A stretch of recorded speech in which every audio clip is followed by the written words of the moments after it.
I'm a bit croaky today, so I hope my voice is going to last out. A few weeks ago, I was in Berlin giving a talk, and I was watching the previous the speakers that were coming on before me, and it was Becky and Joe and Julian Glander and all sorts of animators and people like that with bangs and whistles and entertaining stuff. And I was sitting there thinking, oh, God, this is appalling. How can I ever keep up with these people who are so much fun? And then I suddenly thought, I'm old school, and that's it. I'll just have to admit it from the start and go from there. So I'm admitting that I'm old school. I've just got slide after slide after slide. That's it. And I sit in my studio making stuff with my hands. I go in there every day and just sit there and don't use computers or anything like that. I think it's something to do with what I heard Grayson Perry say the other day. It's something about the resistance of the material. So it's you're squashing around with clay and you feel it in your hands and you do something a bit wrong and that suggests something. It's a kind of feedback loop that I really like, which I don't get when I'm working on a computer. I don't do any 3D stuff on the computer or anything like that. I often remember an old lady who we knew when I was young, 12 or something like that, who was a writer. And she wrote her books by hand. And as a 12-year-old, I was being clever and said, why don't you use a computer or word processor or something like that to do your writing? And she said, darling, that would be like using a condom. So basically, even for a writer, there's they need the connection with the paper and the pen. Right. So that's me in my studio. This is the sort of mess that I make. And end up drinking and inhaling a hell of a lot of, is probably the reason for my throat today. And I make portraits. That is the Facebook guy who is called Mark Zuckerberg, isn't he? A few dogs. Use different materials. This one's plasticine. And I make figures. Just leave that one on for a second. It's a plumber. Right, so I'm just going to go back to the beginning a little bit. That's a drawing I did of James Brown when I was at school. And then as an obsessed teenager, Morrissey, of course. When I was at college, I did graphic design, but really I should have done illustration. I thought it was more macho to do graphic design, and illustration was for girls. But I was always doing drawings and that sort of thing. After college, I went to a publisher's, which was a regular job. I earned money. I kind of got up in the morning, and you know, all that sort of thing is actually quite useful to learn after being a lazy student. But I was designing layouts for encyclopedias, and really it got a bit boring. So after a few years of that, I looked around and I knew someone who worked at Spitting Image, which some people will have seen it, some people will never have seen it or never heard of it. It was a TV program that lasted for 13 years, and it was, when it started out, it was very controversial and upset a lot of people. It was latex puppets talking about in current events, politics, celebrities, all that sort of thing. But it was a brilliant sort of learning ground for me to start realizing that it was possible to work, get paid for it, and have fun, and work with my hands. That's me with Jeremy Clarkson. Amazing to think even then, this is, I don't know, 1995 or something like that. He was a figure to have on Spitting Image even then. That's Roger Law, who was the boss, who was great, massive, great, big, super sweary chap. He used to come round and tell me this, because embarrassingly, my dad had taught him at Cambridge Art School, and my dad was a natural history illustrator. And I have a natural kind of tendency to be rather to precise and pedantic about things. And he'd come around when I was making dogs or fish or something like that for the program. He'd say, "This isn't a fucking natural history program, you know," because I was being too realistic. So he sort of, I started making things like this, you know, just a bit more fanciful, as some sort of dog being cooked. But a lot of the time I was also, as well as making the actual animals, I was making eyeballs and blinks. That was my speciality. Side to side, which is a kind of little bicycle squeezy thing, and then another rubbery thing for the blink to go work like that. That is Rolf Harris, well recognised, now in prison, of course. That was... I did this, but I didn't actually sculpt it. There were other sculptors sculpting things properly in clay. I just cut up various other heads, like the Pope or Mrs. Thatcher, and made Rolf Harris. And there he is on screen, exhibiting some of the mania that he's recently become more famous for. So it comes from a spitting image, and a little bit in my work comes from a sort of long English tradition. This is Gilray. That's the spitting image, Mrs. Thatcher, which you may remember from the time. Pretty tough stuff, especially then. Also, you know, mocking the royal family and stuff like that, which they did a lot. So that's my David Cameron. And that's me and David Cameron.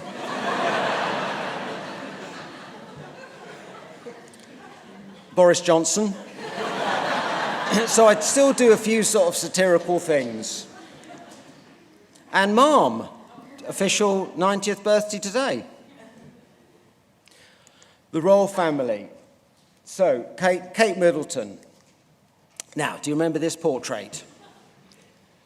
I think what a difficult job. I mean, everyone took the piss out of it. Quite rightly, it is peculiar and sort of dull, as well as slightly spooky. But what an impossible job to be given. Pretty girls at Spitting Image were always the most difficult to do, because by their nature, everything's pretty regular. What you want, if you're doing a caricature or portrait, even it doesn't have to be a caricature, a portrait of someone, is peculiar things to grab hold of, slightly reduce or slightly enlarge, something like that. A beautiful woman, pretty girls, are tricky. So I thought, give it a bash, because, you know, it's all very well to sit on the sidelines and jeer at that poor painter. So I tried a few different things. Nothing was working really. And I saw this cover of Hello magazine with a sort of horsey thing, and thought, that's it. If I can get a bit of that. Tried that. Added a bit of hair. Got that far, but I've never finished it. This is polymer clay that I use quite a lot. So this is unfired, still sitting on my shelf in the studio. I just, you know, I can't get it right. Royal family are super difficult. I wondered about Lady Di. There's something, you know, more wistful, and she's got just the shape of her hair is so recognisable, even from a distance. That's the spitting image Lady Di, which I think is horrible, and nothing like her either. That's a good one. That's a sort of waxwork from somewhere in the world of Lady Di. Yes, Nicola Sturgeon. Now, she's good. Thought I'd try that. But I think it's me being a bit too literal again. Actually, that works better, doesn't it? It's just an experiment, but I think I might go somewhere with this one. So this is the question that I basically asked myself. Right, I love Bill Callahan. You may know him, a sort of folk singer. So with him, he's really quite boring looking, but he does pull lots of funny faces when he's singing. So I just thought, if I draw enough of them, I'll come across something sculptable. Tried that as a maquette, thought that was reasonably good. and ended up with that, which, it's got some of his kind of super grumpy gravitas. He's actually really funny as well, but I thought it'd be quite nice to do him as a pure grump. Joanna Newsom, who I also adore, and she was a previous girlfriend of Bill. She is a pretty girl, so it's difficult, but she pulls funny faces. So when she's singing. So I've been just trying to do this. This is another unresolved one.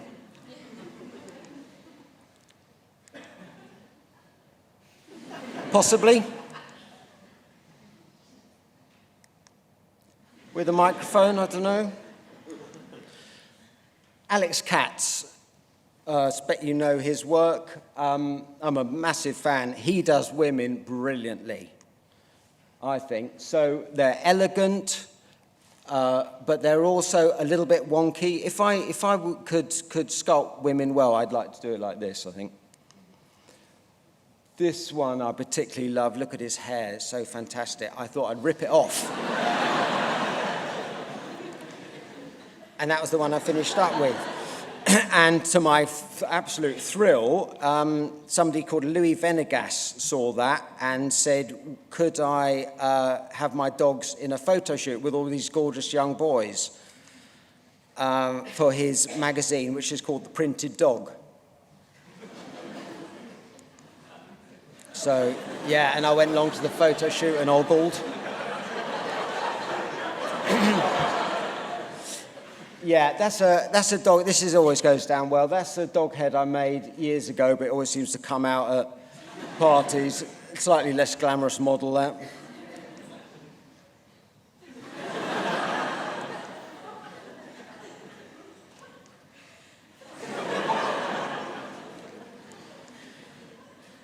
Dogs. Yeah, I do quite a lot of dogs. This is the dog with the human face. That was a Daily Mail sensation.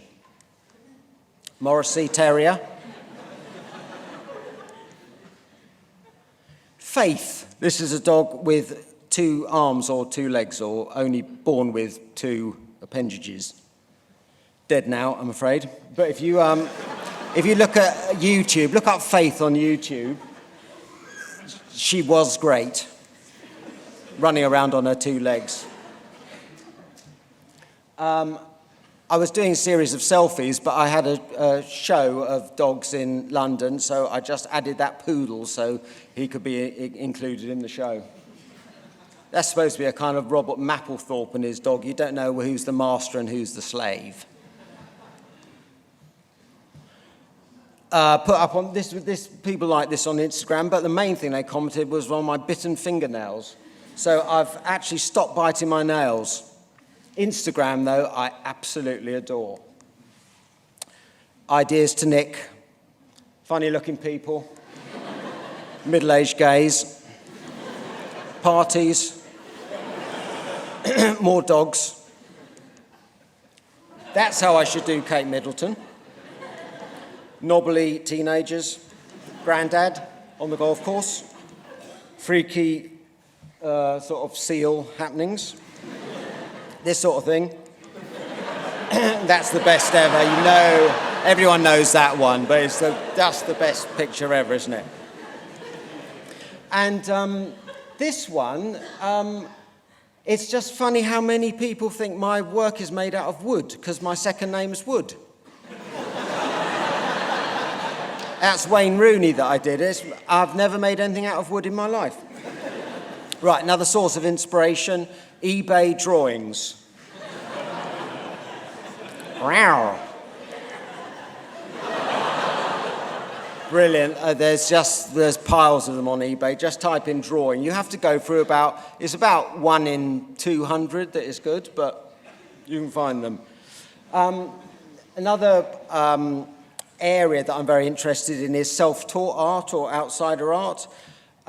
This is made by somebody called Sultan Rogers that I visited in the States about 10 years ago and bought this off him. I'm a big fan of his sculptures. Someone else, this is S.L. Jones, who was another sculptor who I never met, but I love his work. It's been quite an inspiration to me. again from America, southern states, and I love his drawings as well. I used to work for this magazine called Raw Vision. It's about self-taught art, and then about 12 years ago I went to India and stayed at somewhere called the Rock Garden, which was made entirely by a self-taught artist called Nek Chand. And he made these lovely figures, which I went there with a group of people clearing up these figures, taking the chewing gum off them and giving them a wash. That's Nek Chand there with a load of school children. These are full of idiosyncratic charm. This is Son Thomas, someone else who I've always loved his work. He was a grave digger, and he made these heads out of clay, and the glasses and the teeth and the hair are taken from various cadavers. Real teeth.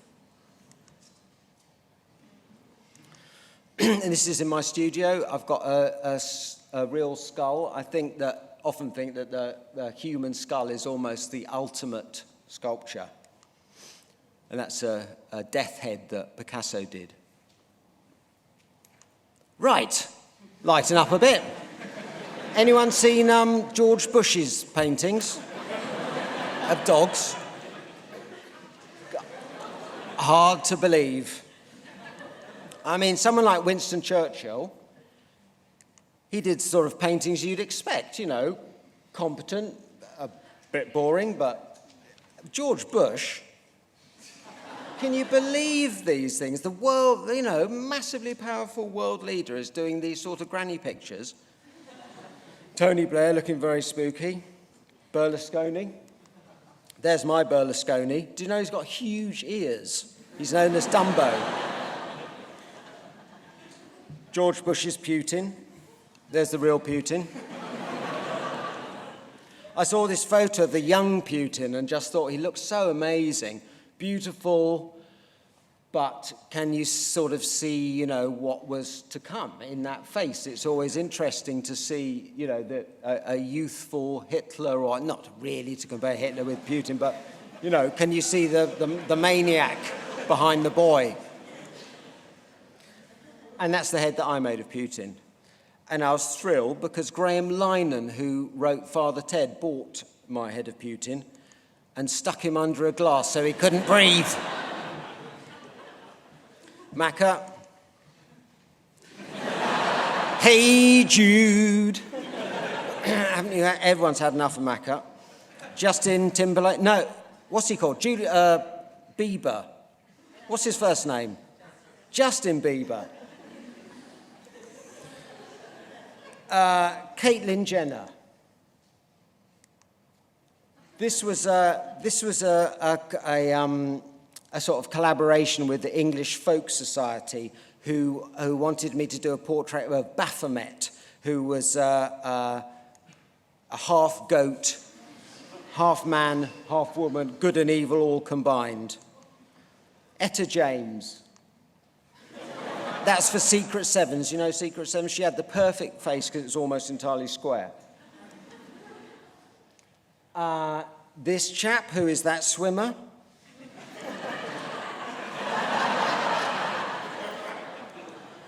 Freddie. The Great. And my bronze David Bowie's.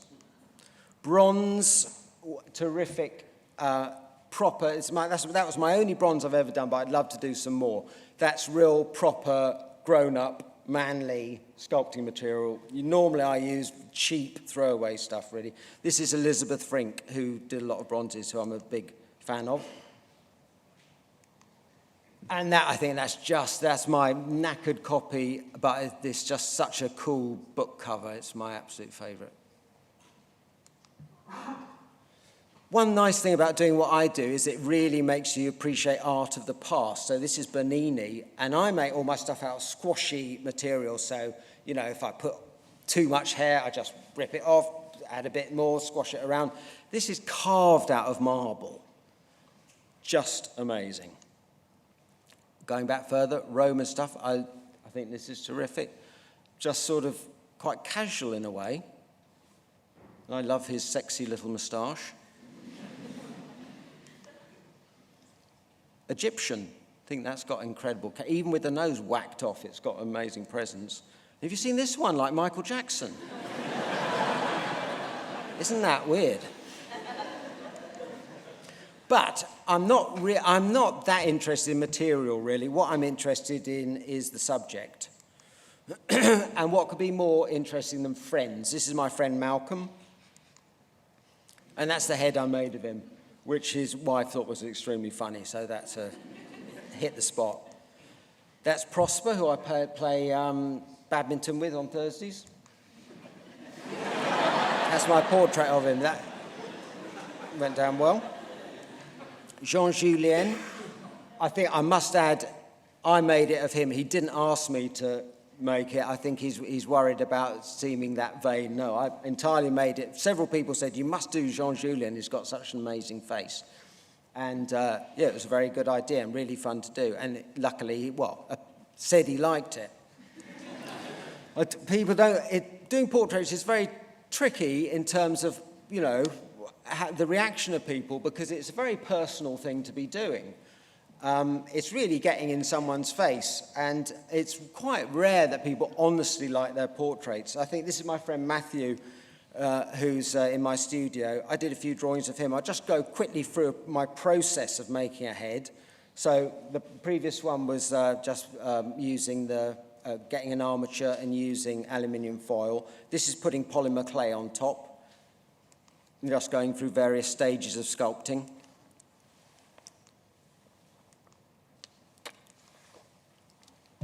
Messing it up, starting again, taking all the hair off. Thinking thinner hair would be better. Getting to grips with it a bit there. That's after it's come out of the oven. Starting to paint it, sand it down, starting to paint it with an airbrush in a fume cupboard. Painting, going through all sorts of funny stages, and that's how I ended up with. But I think it basically freaked him out a bit. It's because I've made him into such a peachy, sort of odd-looking pretty boy. This is my friend Jason, who I really, I love his looks.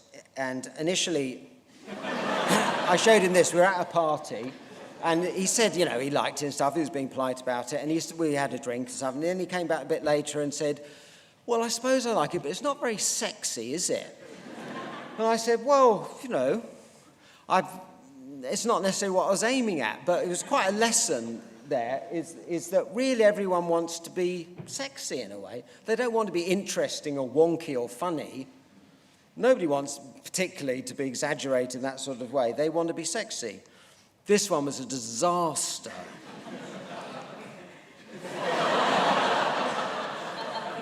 It's actually taken a lot of work to patch up the friendship.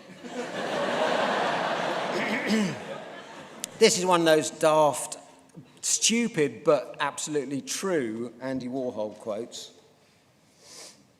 That's my friend Kirby.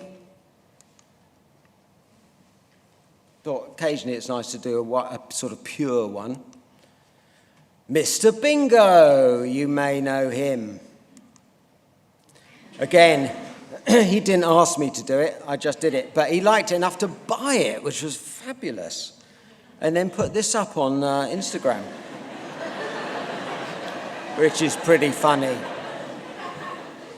Luckily, with someone like Mr. Bingo, he dishes out the shit, doesn't he? So give a bit back. And he will take it. It's really good to do insensitive people. This is what I'm doing at the moment. Plasticine models, I'm calling it, just a series. Initially, it was going to be models like sort of Kate Moss, but I'm just extending it a bit to sort of funny people who dress up on the internet, and this guy's brilliant. So I thought I'd make his head, and then I saw this fantastic little model and did this of him. This girl, who's very nice, I had a little conversation with her. She's quite a well-known model. I thought this was quite nice. This guy and his portrait. So, right, I'm just going to quickly end up all of that work. I think just about 99% of it is just work that I just do. But once in a blue moon, I actually get a job. And this was the last sort of job I did. It was for something called Project Literacy. That's Lily Cole, who kind of was the figurehead. So this job, Project Literacy, was to promote literacy around the world. And I did 26 characters for the alphabet of illiteracy. So it was things like A for AIDS, you're more likely to get AIDS if you're illiterate, B for bloodshed, C for child bride. So it was a list of horrors.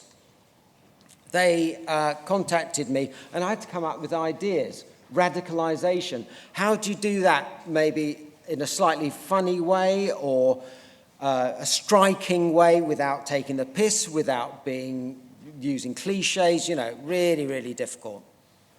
Malnutrition. Very difficult for someone like me, but I thought, carry on, see what happens. STDs, or whatever they call them these days. Female genital mutilation. Obviously, you're not going to show it, but I thought maybe if you show someone, this might be enough to get, with the title, get the message across. So I got my friend in the studio to pose, and I made a little head like that. And then they took all my sculptures and drawings and recreated them on the computer. The animators did, and it was really difficult for them and for me, because I was constantly fussing about it, and this wasn't right and that wasn't right, but they were doing their absolute best. But I realized from that what a fusspot or probably most artists are, really. If someone else takes your work and slightly changes it, you're never going to be happy with it. But my agent said to me, calm down, Wilfrid, this is a collaboration, this is not just your work, okay? And that's what the last one was. That's my sculpture. That's what they came up with on the computer. And that's how it ended up. So I'm just going to finish with a little short video that the advertisers, the agency made about the making of this project.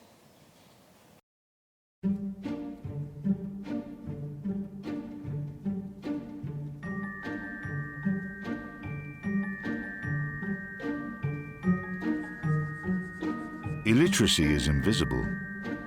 It goes unseen, fueling poverty, hunger, inequality, and crime. While people remain unaware, it's even a problem. Our intention was not to simply shock, but to help people see the shocking reality. Then we could offer a glimmer of hope. Working with our partners on the ground, if we help everyone to read and write, we help solve some of the world's biggest problems. Our first job was to spread the word.